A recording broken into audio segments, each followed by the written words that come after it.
Tonight marks the 10th anniversary of the last sighting of... Batman has the longest crime-fighting record in Gotham City, which has descended into chaos that nobody seems to care about. Could be considered a social disease? He is a monster attacking the foundations of our democracy and taking back what is ours. The power is and always has been in our hands. We act. Batman solely represents a psychotic force. Do you recall the reason for repeating yourself?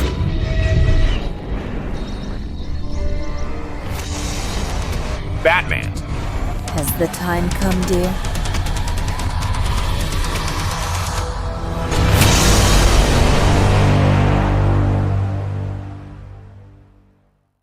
Welcome to a new video on Nega Chow's channel. This time we're going to talk about this universe that we'll call the Millerverse. Those Batman stories that were written by Frank Miller and that in quotes are part of the same continuity. If you only watched the Dark Knight Returns Part 1 and 2 movies, you'll know that they cover adaptations of the comic of the same name.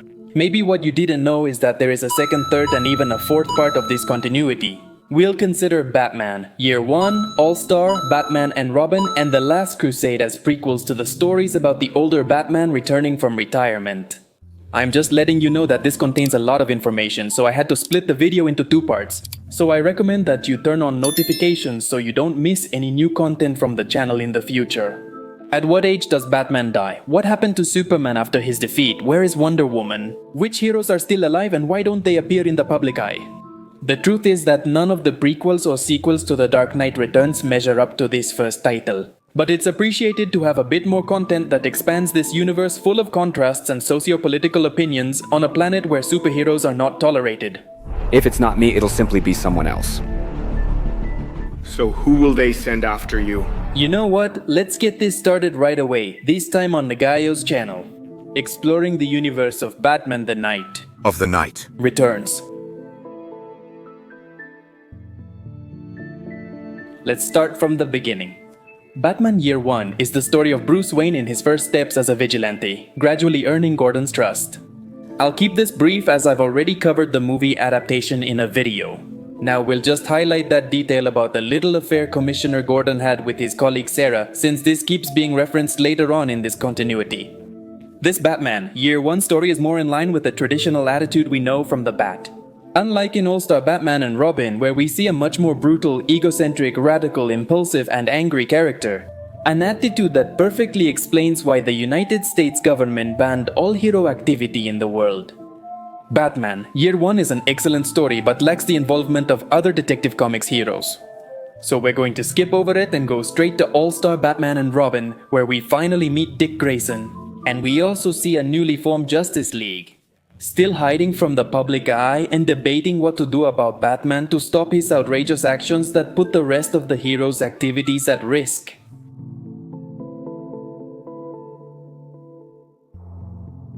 Let's focus on Dick Grayson, the main character of these issues. His story, up to a certain point, is the same. A boy with plenty of talent who one night sees his parents die in front of him in the middle of a performance. So far everything is okay, but as mentioned earlier, Bruce Wayne's behavior at this point in his life is rather peculiar. He had long noticed Grayson's talent and believed he could be his apprentice. But the night the Flying Graysons were murdered, it wasn't Bruce who showed up to support the boy, but rather Batman, who appeared to literally kidnap the child, taking him away from the police. He caused a whole mess in a chase to keep Dick from thinking too much about what had just happened to his parents. And all with the purpose of making the boy hold on to his pain and use it as motivation to get involved in the war against crime. That night, Bruce was to be on a date with Vicky Bale, to whom he didn't explain his sudden disappearance. And even while she was riding in the car with Alfred, she ended up seriously hurt after getting caught in the chaos caused by Batman. This scandalous kidnapping even made it to the news. Dick was left in Batman's lair, forced to survive there without anyone's help. Alfred used to feed the boy without Batman's consent and was even confronted by Batman for doing so. But we already know that only this powerful butler can set limits to the craziness of this nutcase from downtown. Frank Miller's stories break the personality and image of nearly all Detective Comics heroes. Frank Miller portrays Batman as an extreme madman who fulfills his primal urges by donning a bat costume, and Miller has confirmed this characterization himself. He sees Wonder Woman as a super radical feminist, and he turns Superman into a brainless servant of the government. There's only one character he couldn't harm, and that's Alfred Pennyworth. A new Justice League consisting of Superman, Green Lantern, Plastic Man, and Wonder Woman are conflicted about how to handle a vigilante who kidnapped a child. He has brainwashed him, and now he's been seen fighting crime wearing green underwear in the most Latin American city in the United States. That is the most dangerous of all. Almost all the members of the team agree to try to talk some sense into Batman. Almost all except Wonder Woman, who in this story has quite a tough attitude. And without hesitation, she tells the others that they have to kill the Bat as if he were a rabid dog. If you thought the Diana Prince from Injustice was highly toxic, it's because you didn't know this version by Frank Miller. She's an Amazon who doesn't love humanity. In fact, she despises it, especially men. Her first line in the comic, directed at a random passerby, gives you an immediate sense of her character. Despite her inappropriate attitude, Diana was correct. What Batman was doing not only posed a great danger to himself and to the boy, but sooner or later the rest of the heroes would end up paying the price for these scandals. One way or another, in the end, the one who meets with Batman is Green Lantern. In a room covered in yellow, with Batman and Robin also covered in yellow, Hal Jordan showed up to tell Batman that he was causing negative opinions against the heroes. However, the Bat couldn't care less. He manages to disarm Lantern and for some reason orders Robin to attack him. Dick went to the extreme when he struck Jordan's trachea hard, intending to kill him by suffocation. Batman narrowly prevented this, performing a minor operation on the hero. He scolded Robin for this action, feeling guilty for pushing his sidekick into vigilante justice. However, that didn't stop him from keeping him as his partner. Even when Grayson left, he had Jason Todd, and when Jason Todd was brutally murdered, he didn't think twice about recruiting Carrie Kelly either, but we'll talk more about that later. All-Star Batman and Robin contains several incomplete storylines that were left unresolved, because these issues were cancelled due to the poor reception from fans. Joker is portrayed as a more serious and darker villain, retaining his penchant for violence. Many viewers have asked how Harley reacted to the passing of her beloved companion. Well, it turns out that when Frank Miller wrote The Dark Knight Returns, Harley Quinn hadn't been created yet. The Timber's first animated series, featuring her debut, was yet to be created. In the writer's later stories, he simply omitted her character altogether. Bruno is present, but not very relevant to the story. Delving into Joker's story is pointless, as everything remains unfinished. Did he have something planned for Batman after it was discovered that he had ordered the murder of Dick Grayson's parents for some reason?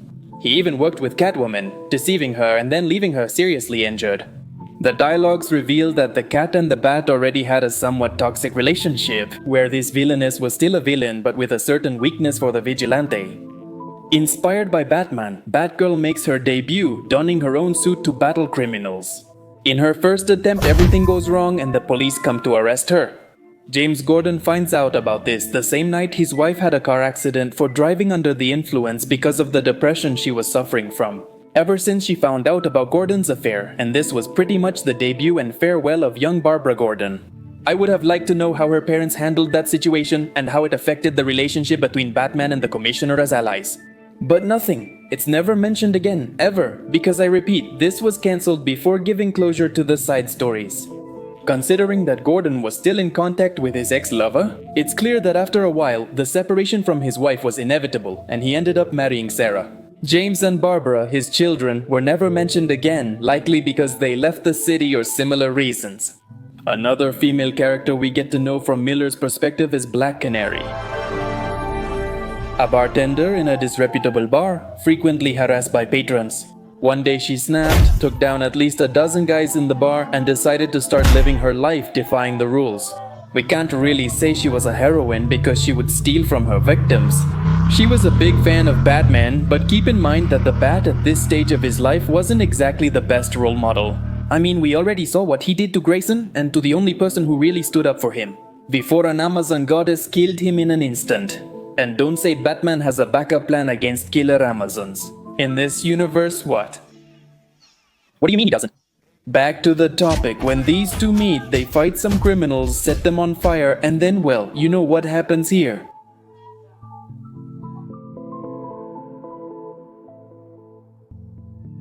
Batman. The Dark Knight Returns. The Last Crusade shows us a Dark Knight who has started to deal with physical and emotional fatigue. Selina Kyle, no longer Catwoman, frequently talks with Bruce about his potential retirement. Dick Grayson has ceased being Robin. The reason why is not specified in this story, just as the origin of Jason Todd is not discussed, nor his motivations for staying by the Dark Knight's side. The second Robin's violent energy against criminals makes even the already weary Batman uncomfortable. The worst part is, he can't say much to Jason since he taught him everything he knows, bringing him fully into the war on crime. Now if you're wondering why, in this universe, Jason never came back to life and became Red Hood, it's the same case as with Harley Quinn. The Dark Knight Returns was written in 85 in the main Detective Comics canon. Jason didn't die until 88, thanks to the readers' votes in 8 Deaths in the Family, and Red Hood wasn't created until the year 2005. Within The Last Crusade, the ending. That's pretty much the reason that forced Batman to retire. Jason decides to go on a mission on his own, but he never came back home. Can we assume that after finding out about this, the brutal fight happens in which Joker ends up in a vegetative state during the years Batman hung up the cape? The Last Crusade doesn't delve much further into the gap between the two stories. At least I was curious to know Batman's reaction when he found out. How violent was that fight between these two? Joker was institutionalized for years, and the rest is left to our imagination for now. We'll see what happens in the future. Frank Miller dares to share with us that encounter, which was the starting point for his most famous work.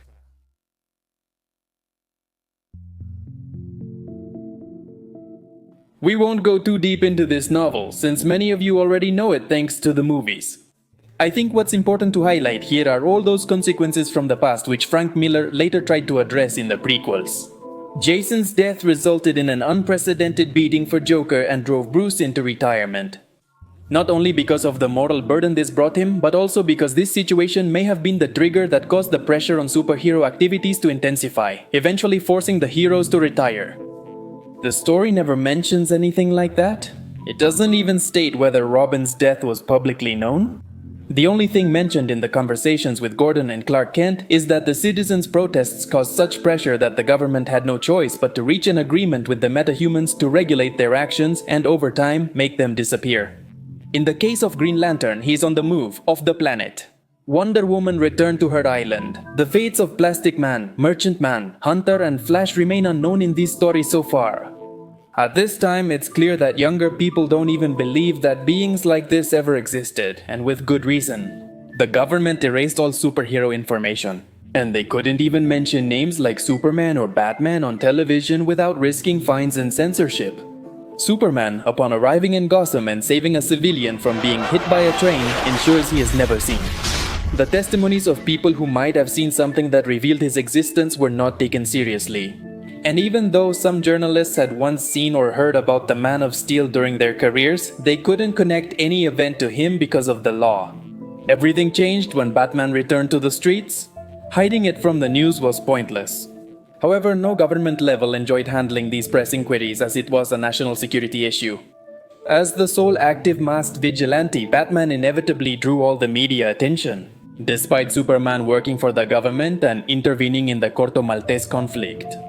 Supposedly, the Kryptonian didn't exist and was the United States' secret weapon against any threat posed by the Soviet Union during the Cold War. In fact, when the nuclear missile is miraculously diverted before exploding on the ground, no media outlet gives Superman the credit. Batman's actions and his effectiveness against criminals, as well as the inspiration he gave to some citizens of Gotham by teaching them to defend themselves. It became unsustainable for the national government. And on top of that, there was the alleged murder of Joker. Remember, he broke his neck in the last battle. The witnesses only saw the corpse next to the vigilante. And since it was unthinkable that someone could die this way voluntarily, Batman was immediately accused of killing him. Yes, I know there's a theory that Batman did kill Joker, but this was never hinted at anywhere except in the ideas of some readers or viewers. Furthermore, he allegedly died instantly, and his entire monologue was merely an illusion. It makes no sense for him to break his neck again. Joker was not going to recover, and disappointed that Batman didn't have the guts to kill him, he decided to tarnish his enemy's name, dying in a way that made it practically impossible for Batman to come out clean. This death was the final nail in the Bat's coffin. So, without thinking too much about it, the president pressured Superman to put an end to the Gotham scandal. Naturally, they evacuated the area and cut off communications to keep the operation secret from the public. In the end, the epic fight between Batman and Superman was not just a clash of titans, but also one of the best plans the Bat has ever come up with, killing an entire flock of birds with a single shot. You may or may not like Batman just like me. The same applies to Frank Miller and his stories, but there's a reason this novel has endured over the decades. Batman knew he had to die, yet he also knew he must continue because the world needed him. He died for civilians, the press, the government, and Superman, but to his allies, he was more alive than ever, becoming a true vigilante in the shadows. The spirit of justice remained among the citizens, even though they never really knew for sure how the Bat died. He could have defeated Superman in the story's context, but going to such an extreme wasn't necessary. He gave him what he knew, that he needed a victory so the government would be at ease, so things would seem normal, while an even bigger movement was being prepared underground. When Superman won, everyone won, even Batman. The Kryptonian didn't have to choose between betraying the government or saving his friend, and the president got what he wanted. The press was so busy spreading the news about Bruce Wayne's identity that even the cause of his death became secondary. Oliver didn't have to escape again, and the vigilantes kept expanding without anyone bothering them. Pretty good.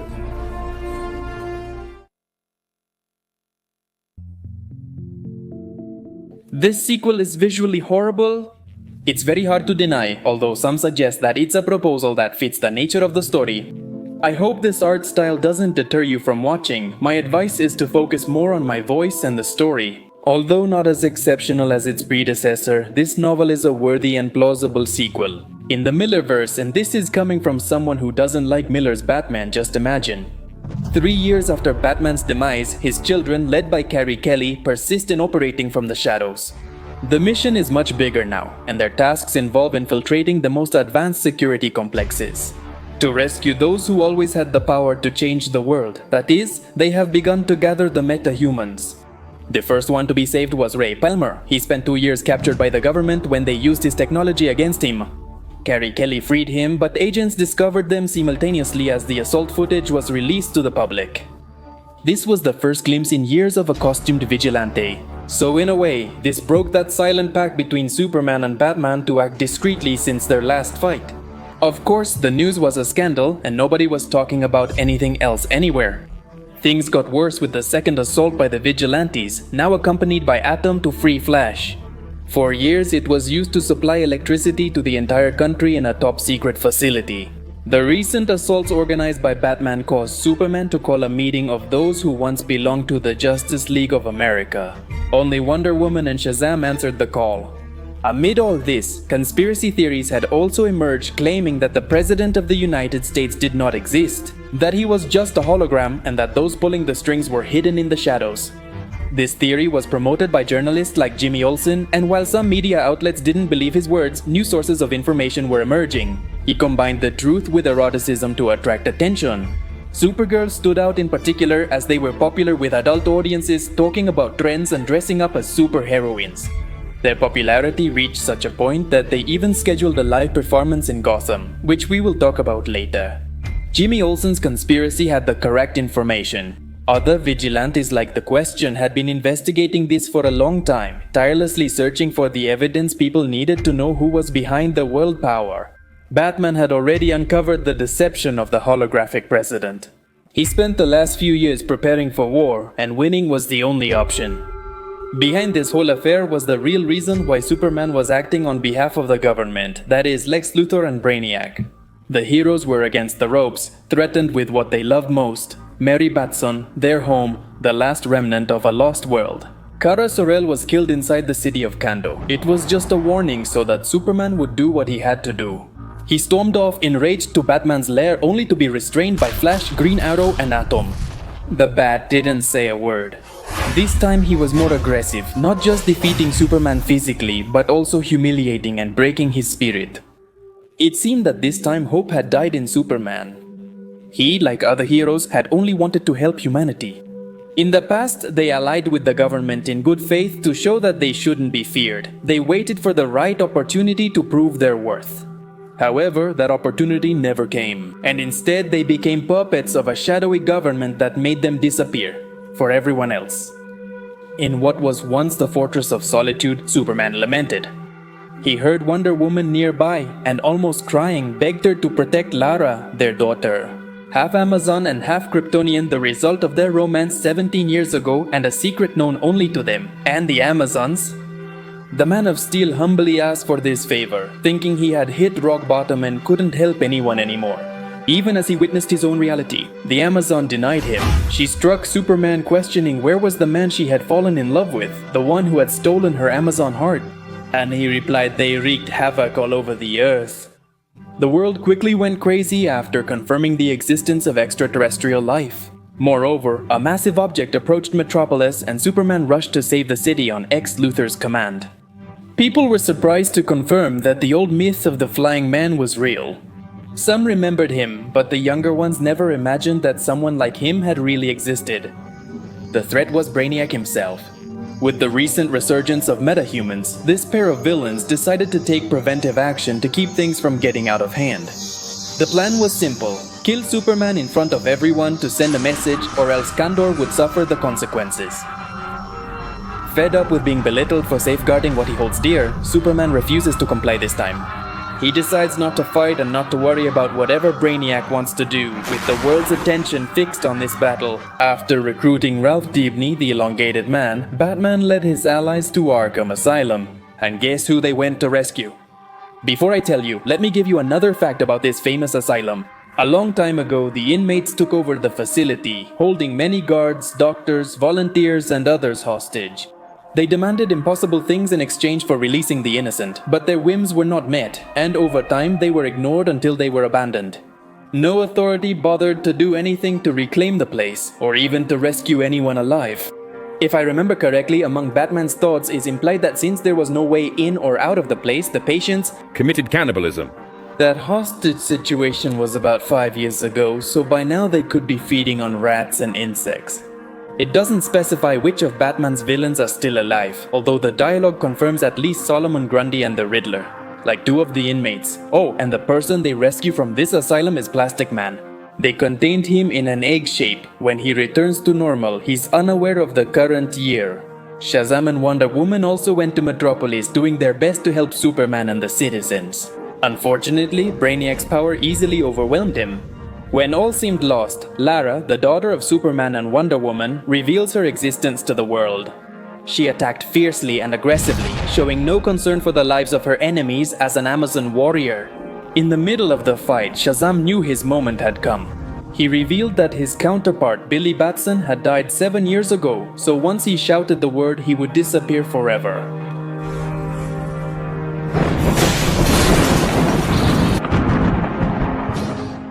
Brainiac escaped and was now planning the counterattack with Lex Luthor.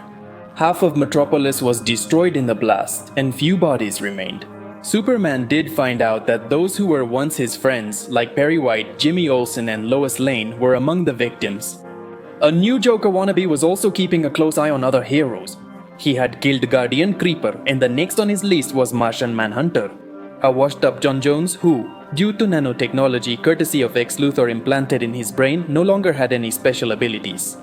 He was first found by the Question to continue searching for the truth and to defeat the government. However, on the way they were attacked by this strange villain. Only the Question could be saved. The Supergirl's concert was taking place in Gotham. Carrie Kelly suggested that this was a move they could use to their advantage to change things, to make their enemies afraid. She was absolutely right. Batman made a spectacular appearance, declaring to the world that he was still standing. The Dark Knight had cheated death, and people went crazy at his presence. We are not here to rule. We are not here to bring chaos and anarchy. We are here to put an end to the reign of criminals. Luthor Raniak, this is just the beginning. Tyrants, your days are numbered. You can't defeat us, you can't find us. We strike like lightning and melt into the night like ghosts.